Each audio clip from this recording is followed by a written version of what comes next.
Tennessee Titans beat the Green Bay Packers 47-25. Wow. You're watching the MJ Take on Sports Fan Entertainment.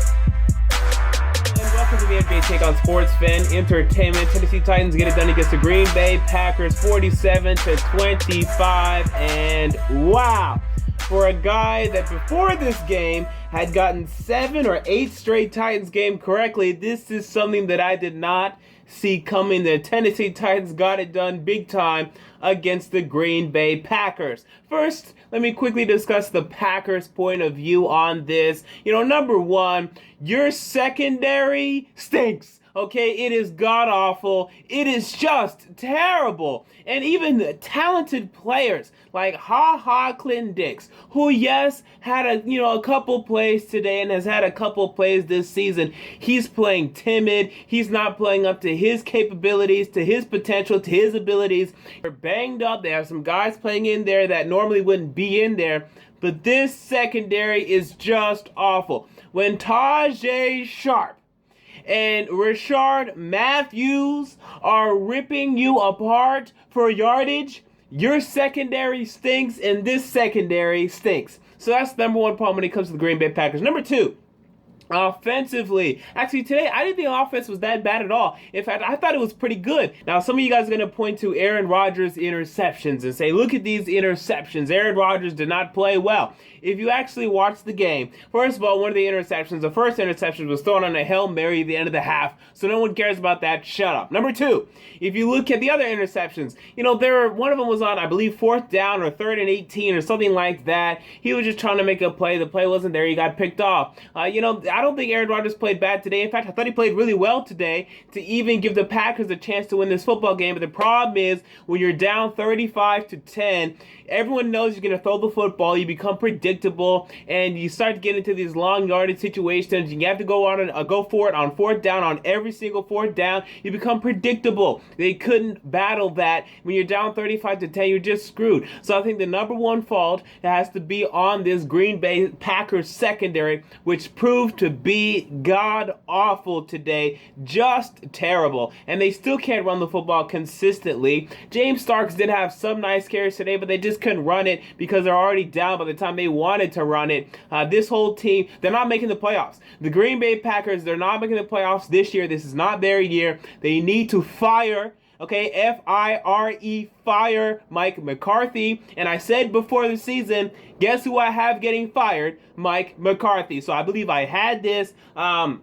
They're going to miss the playoffs this year, and it's really a shame. Go hire Tom Coughlin or some high echelon coach. Maybe call Jim Harbaugh. He'd be interested. Nick Saban, he'd be interested. Go get yourself a big-time head coach to come in here and get this team over the hump. With Aaron Rodgers on this football team, there's no reason they should not be competing for a Super Bowl each and every year. Now, with that said, let's get to my team. The team that we're really here to talk about, a lot of us here, and that's the Tennessee Titans. And what a victory for them. And the reason I've been hesitant to pick this team to win the AFC South is because I needed to see them get an upset, and boom, this is an upset. Okay, and now I'm going to begin the discussion when it comes to the Tennessee Titans potentially winning the AFC South. I need to see one more huge win, and that is next week at Indianapolis. If the Titans can win that game, I am going to go on the record predicting that they are going to win the AFC South this year. But I need to see them win that game. That is a divisional game. That is a game that they had trouble winning. They have had trouble winning for years now. I don't think they've won in Indianapolis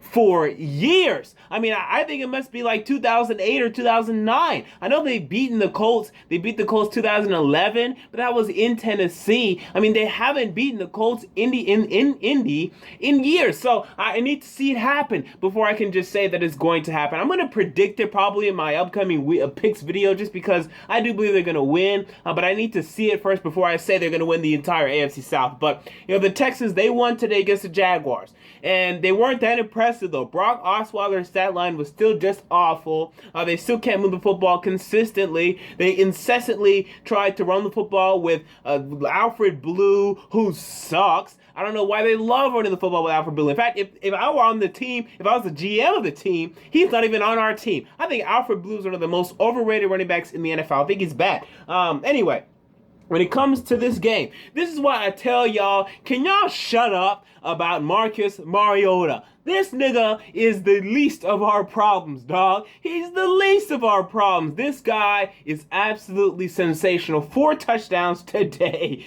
He started the game 10 of 10 for 196 yards, 2 touchdowns, and 0 interceptions. If you are talking anything about Marcus Mariota, you are talking, I don't know what you're talking, just BS is what you're talking, really. And I said after week 4, when I said to fire Mike Mularkey, of which, by the way, I guess I can admit I was early to say, somewhat. I still don't think he's very good, ultimately, but hey, we may win the division, so I'll shut up. Anyway, I said, if you think that Marcus Mariota is playing poorly because he's a bad quarterback, you're a clown. If you think he can't throw the deep ball, you're a clown. If you think this guy deserves any blame whatsoever, you're a clown. This guy is absolutely talented. He has the potential to be a top 5, top 3, top 2, top 1 quarterback in the NFL. He has the arm strength, he has the accuracy, he has the acumen, he has the football IQ, he has everything. You just have to give him time. If you look at quarterbacks in their first 2 years,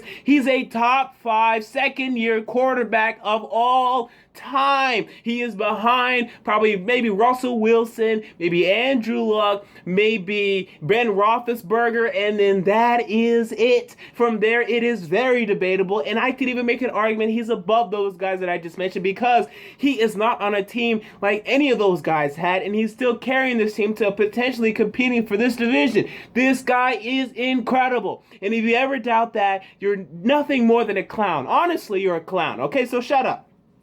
This guy's great, and he's going to lead us for years to come, for over a decade. And with this guy, as long as we can just build some sort of a defense, because the defense stinks. Today they had 5 sacks on Aaron Rodgers. I don't care. They let him way too many yardage, and if this game was close, we still may have lost it. Luckily for us, we got out to such a huge lead offensively. It ended up not mattering, but I think this defense still stinks. We need to draft some cornerbacks. I think Avery Williamson, I've changed his name. I call him Average Williamson because I think this guy's just an average linebacker. In fact, I think that's even an above statement, or that's a ridiculous statement to make. I think he's a below average linebacker in the NFL. This guy still can't get a tackle for loss. Dog, are you serious? This guy can't get a tackle for loss? Where is Avery Williamson? This guy sucks. Look at this team. Offensively, we're doing well right now. DeMarco Murray is running great. He's going to finish this season probably 3rd, 2nd, maybe even 1st in rushing yards, and he's just playing great. Now, Derrick Henry, he even came in and had some nice carries, though. I still question ultimately why we took him because even though he's good, he's definitely a good football player, he just doesn't play enough. For a 2nd-round pick, you like for him to play more, but perhaps he'll play a lot more in 3 or 4 years when DeMarco Murray is old, but man, that's 3 or 4 years away, so it's whatever. I'm not going to worry about that too much right now. Outside of that, Taylor Lewan, I mean, come on, man. What are you doing, dog? And this guy is so up and down, such a roller coaster. You don't know what to expect from Taylor Lewan on a game-to-game basis. On a play-to-play basis, he got ejected today for contacting an official. God, can this guy get it together? He's such a nice guy. We all saw a video of him talking to the little Titans fan in San Diego saying, oh, it's okay, we lost the game, blah, blah, blah. Okay, that's a nice guy. But come on, dog. You can't do that. You can't get kicked out of the game. That's absolutely absurd. And by the way, speaking of kicked out of the game, these officials were god-awful. This might be the worst officiated game I have seen in my lifetime. Yes, it's not a very long lifetime, but damn it, it's a lifetime. And this is the worst officiating of which I've seen. seen. Jeff Triplett, I believe, should be fired. Honestly, I do. He's given up like 6 ejections of the 11 ejections in the NFL this season. He's absolutely reactionary. He and his crew. I saw horrible calls today. They wouldn't let anybody do anything out on the football field today. Just throwing ridiculous amounts of flags for the littlest things out here. I thought this guy was awful. Can someone hold this guy accountable? I've always hated this guy. Oh, holding offense number 79. Can somebody please fire this guy? I've always hated Jeff Triplett, and he's proving to be one of the worst officials I've ever seen. Get rid of him, Roger Goodell. Now, with that said, next week, again, at Indianapolis, can we win that game? That's a huge game. If we can win it, I'm going to predict that we're going to win this division, because to me, if we can win that game, then we should be able to beat Chicago next week. Chicago looked awful again this week, so I think they're back to just being awful. We can beat Chicago, and I think we can upset either Denver or Kansas City, take care of business against Jacksonville, and then go up against the Houston Texans for the AFC South Championship in Week 17, and potentially reach the playoffs for the first time in 8 seasons. I mean, that would be absolutely ridiculous, absolutely great and tremendous for us. I think it's possible. I think it's very much possible. This is the upset. I needed to see one upset. I said, okay, if we want to win this division, we need to upset somebody. Today we upsetted somebody, and I think we're headed in the right direction. And as for the Green Bay Packers, y'all are missing the playoffs. Get over it. So with that said, let's get into my takeaways from the early games. And let me just tell you, my picks this week have been god-awful. My next pick video might be made with a paper bag over my head. So we will talk about these really quickly because they honestly pain me to talk about. Let's start with the Panthers. Choking away a 17-3 lead. Yes, I had the Panthers winning this game, and they should have won this game. Cam Newton threw a horrible pick 6, and then you saw Kelvin Benjamin get stripped and just give up the Chiefs. Give the Chiefs an opportunity, just not even an opportunity, just give them the win. At the end of the game, just gave them the win in their own side of the field. Say, here you go, Chiefs. Marcus Peters, just take this ball away from me. I don't want it. Go win the game. Just awful. The Panthers, I knew they were going to make a little bit of a run. They're still going to win some games. Maybe finish 6-10 or 7-9, which is a lot better than what we could have projected when they started 1-5. I mean, although I still projected it.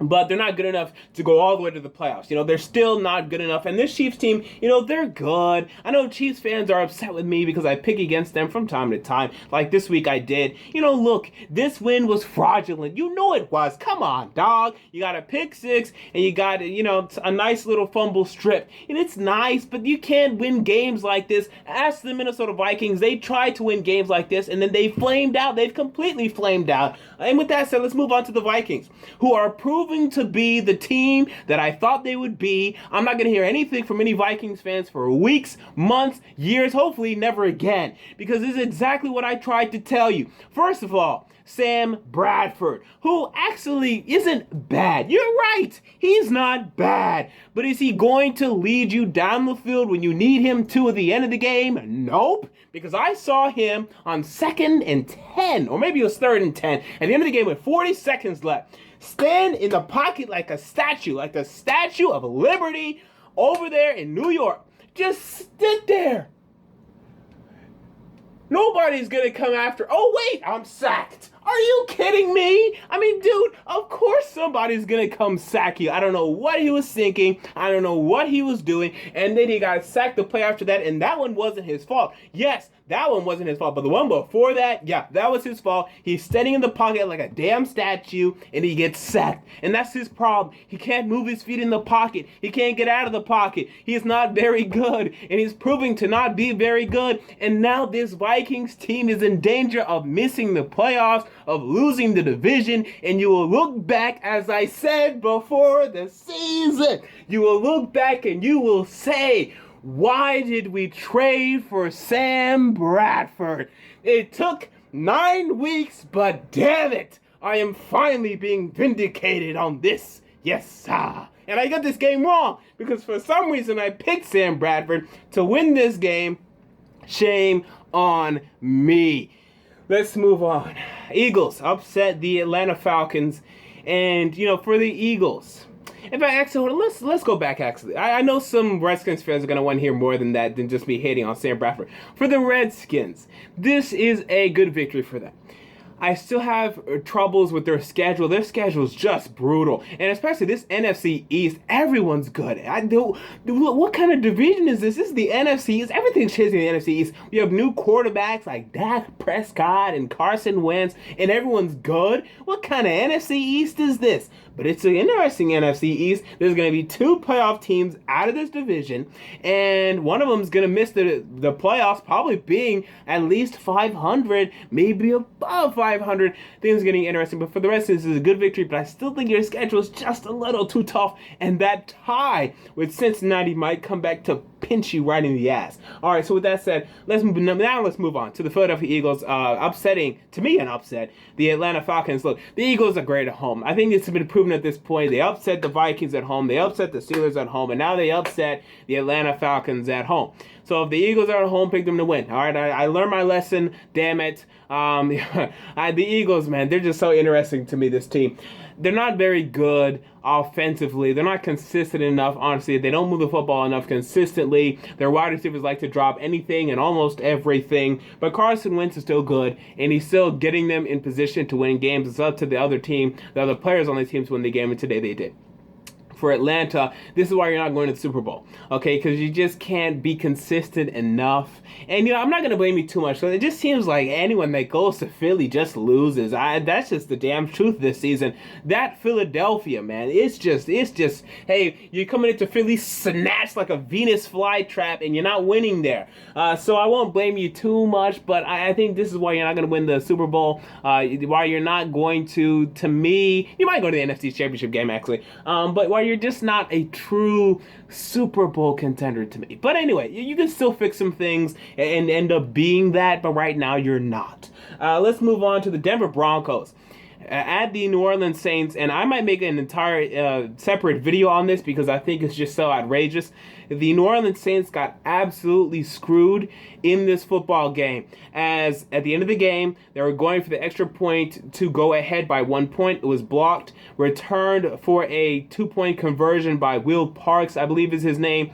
A horrible missed call, as they checked if his foot went out of bounds. It clearly, oh my God, so clearly went out of bounds, and the referees still called it a 2-point conversion for the Denver Broncos. They said that he did not step out of bounds. Absolutely absurd. This is one of the worst calls I can ever remember. I mean, as we have the ability to go to replay, to zoom in, to say, oh, his foot is out of bounds, and for them to still conclude that he did not step out of bounds, and to cost me a pick. I mean, I am pissed, and I might make an entire separate video on this. I thought it was absolutely absurd. Good win for the Broncos, I guess. And for the Saints, y'all got screwed, and now you're not making the playoffs because of this. I mean, now you're 4-5. Now, actually, next week, you guys go to Carolina. I have you guys winning that game. And this is a secret that not a lot of people are talking about, but I think the Saints are really going to win that game. But unfortunately for you, Michael Thomas fumbles, 2 fumbles, and Drew Brees, 2 interceptions. Turnovers killed you today. You lost the game. Next week, don't get those turnovers. You can go 5-5, but unfortunately, now the playoffs are a little out of reach. You're still in it, but man, you really would have loved to have gotten this one and potentially pulled a 6-4 if you beat the Panthers on Thursday. Very unfortunate, and y'all got screwed. Sorry, Broncos fans, honestly, come on, be honest. They got screwed, okay? Go look at the picture. He was out of bounds so clearly. We can look at a replay and still conclude something differently. It's absolutely insane. Wow. Let's move on. Bucs, they absolutely killed the Chicago Bears. The Bears stink. And I thought the Bears were going to go on a little bit of a run. Nope. The Bears stink. And as for the Bucs, they needed this win because I haven't been impressed with the Bucs at all. I mean, they've won games here and there, like they beat the Falcons week 1. Pretty impressive. They beat the 49ers, but everyone beats the 49ers. And then they beat the Panthers without Cam Newton. I needed to see them get a good, true victory, like a legitimate, pretty impressive victory. And this is it. Okay, so you got some respect. And you even won at home, which is something that you do not do. Maybe this will finally break that home curse you guys guys have been under for weeks. Now, next week, you guys go to Kansas City, and there's no way in hell I'm picking y'all to win that. But you could, okay? And if you do, we'll start to have a conversation when it comes between you and the Falcons again. I don't know if you're going to win it. I don't know if you're going to win it, but if you do, we'll have a conversation. When it comes to the Bears, yeah, y'all stink. Now let's move on to the Texans. You know, they beat the Jaguars. I had it 20-17. It ended up being 24-21. Same margin of victory. You know, the Texans, they won this game, but man, they're just not convincing me. They're not convincing anybody right now. And, you know, and next week, y'all go up against the Raiders. I don't see a way in hell y'all win that. Honestly, the Raiders just playing so much better. And then the next week after that, y'all need to be careful. As y'all host the San Diego Chargers, that could be an L. And actually, that next game against the Raiders, is that in Mexico? I know one of these games is in Mexico. I can't remember which one. Anyway, the Texans, y'all need to be careful because, as I said, I think the Titans might win this division. Be careful. Your upcoming schedule is tough. If you guys can go 4-3, you'll win the division. But can you go 4-3 with this upcoming schedule? I'm not too sure. Do not sleep on your AFC South companions, the Tennessee Titans, and the Jaguars stink. Blake Bortles is a loser. As Donald Trump would say, our new president, Blake Bortles, is a loser. He's always been a loser. Throwing first half interceptions is a loser. That's what he is. Blake Bortles is a loser. He just knows how to lose games. You think, oh, he's not that bad. No, he's bad. He stinks. In the second half, he pads his stat. Got a nice little touchdown to pad his stat total at the end of this game. This guy stinks. What a horrible pick six that he threw in the first half, in the first quarter of this football game. We have the LA Rams defeating the New York Jets 9-6. And god damn it, you know, my thought process when it came to picking this game was, hey, the Jets are at home, I'll pick them. And what a horrible thought process that proved to be, as the LA Rams got the victory. You know, first of all, I didn't know Bryce Petty was starting. If he did, maybe I would have changed the pick, but you know, the Rams, I guess it's an okay victory for you. I think it's actually a bad victory because, number one, it's going to postpone Jared Goff coming into the game by another week, and then it gives you a sense of false hope. Y'all stink. Honestly, I don't care you're 4-5. Y'all stink. Okay, you're one of the worst out of 5 teams in the NFL. You really are. And you're not very good at all. Your offense isn't good at all. Your defense is pretty good, but y'all, I don't think you guys are very good at all. I'm sorry. And until Jared Goff comes in and potentially lights it up, I'm really not going to have respect for your football team at all. I'm just not. As for the Jets, I tell y'all week to week, y'all stink. Okay? Y'all stink. And I don't care that you beat the Ravens. And I thought because you beat the Ravens, you could at least beat the Rams. You couldn't do it. Y'all stink. And, God, y'all stink. Y'all suck. And the Jets, you're not going to do anything. You're not going to go to the playoffs. You got to start thinking about the draft. You got to start thinking about your future without Ryan Fitzpatrick. I think you need more wide receivers. I think you need to get Eric Decker healthy. I think you need to get maybe a lot more talent defensively in your secondary for sure. You have some work to do in this offseason. So there you go. Those are my takeaways from the early games of today's NFL Week 10. What are yours? Comment down below. I want to know if you enjoyed the video. Make sure to like and most importantly to subscribe. And until next time, this has been the MJ Take on Sports Fan Entertainment, and I'm out. Peace.